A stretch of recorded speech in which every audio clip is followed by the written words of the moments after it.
Gathering of conservatives is where we find Mike Pompeo, former Secretary of State and Fox News contributor, CPAC, down in Orlando, Florida.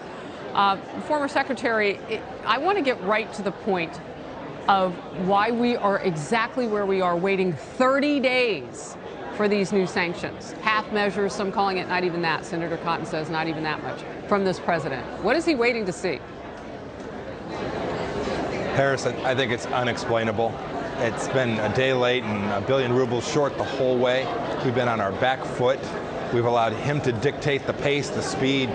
We've responded with weakness, whether it's a half measure, a quarter measure, we can all argue, but make no mistake about it, Vladimir Putin is not going to change his behavior. You can see what's happening, the tragedy on the streets of Kyiv, in the Kharkiv as well, and in the south. We can see these tragedies unfolding, and we watch a president say, well, when he does something really bad, we'll unleash the really bad sanctions. That's a big mistake.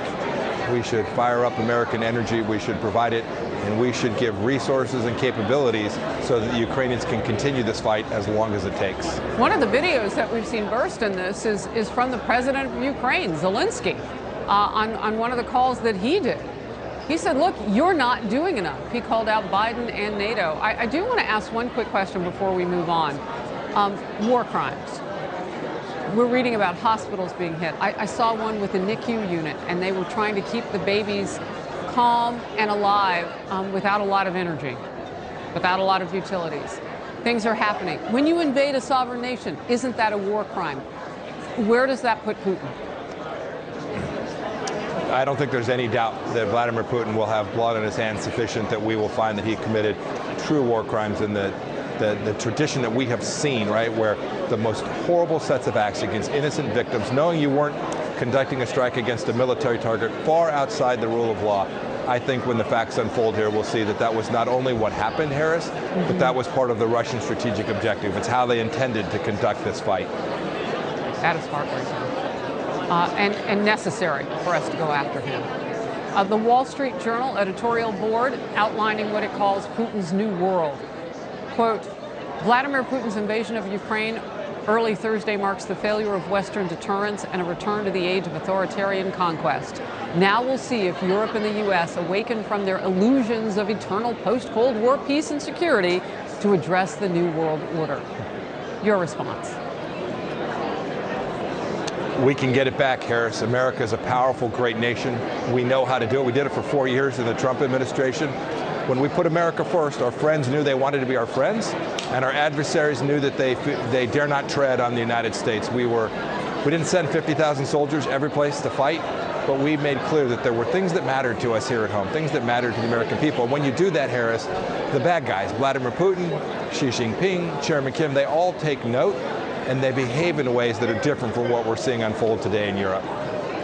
Some experts on U.S.-Russian relations are telling Fox Digital that Putin may have overplayed his hand by invading Ukraine, with one calling it a massive miscalculation. He is seeing, his forces are seeing some pushback. It is day 2, though, and already calls for they need help, they need weapons. Secretary, how do you see it? Yeah, I don't think there's any doubt the Ukrainian people are amazing. What they did in the Maidan to gain their freedom last time from Russia and a Russian oligarch was powerful and important. I think they'll fight again, but they're going to need lots of assistance. We should provide that. That's moral assistance, it's weapons, it's all the things that the United States and NATO can deliver.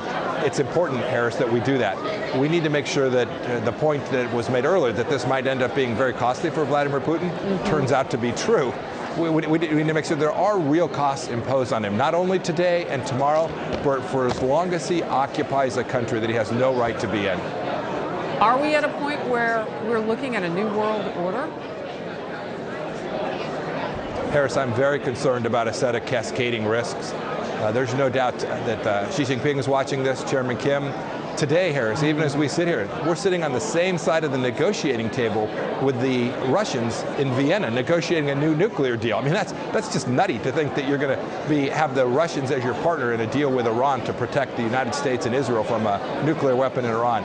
These cascading crises often have marked history, and if the United States is weak, if we continue to be on our back foot, there is a real risk we'll continue to see this. That is really important, what you just said in terms of how much leverage Putin has and knows that he has. I'm trying to verify today, Secretary Pompeo, if we're still buying those 595,000 barrels of crude from Russia, our third largest supplier. I've got calls out now to the Department of Energy. I want to know, well, when are those checks going to stop being written? I mean, he has us literally over a barrel in certain sectors. As you just pointed out, we're on the same side of a negotiating table. Harris, we have so many tools, so many levers of power that we could unleash. American energy, I heard Senator Cruz talk about Nord Stream 2. I think that's absolutely right. We should stop that. But then we should replace that natural gas and every ounce of crude oil that Russia is providing to the world from places like North Dakota and Texas and Pennsylvania and Ohio, creating jobs and wealth here at home, lowering the price of crude oil by, my goodness, when we left office it was half of this. When you do that, you create wealth and prosperity for the West, and you deny the money that Vladimir Putin is using to fuel the very invasion that we're watching unfold on TV today. I know in just the last few seconds, and Will Cain and others on this hour and I have talked about it, we don't want to press too far into politics. But there will come a time, about 250 days from now, on November 8th, for people to make a decision in this country. Real quickly, your thoughts, and then I've got to let you go. I'm here at CPAC to give energy and encouragement to the very people that I hope go out and campaign vigorously in November of this year to make sure that the conservative value set that I've worked on all my life is victorious in the campaign. It's important to get America headed back the right direction, Harris, just as quickly as we can. Secretary Mike Pompeo in focus this hour from CPAC in sunny Orlando, Florida. Thank you, Harris. Thank you for your time and expertise. Thank you. Have a good day, man.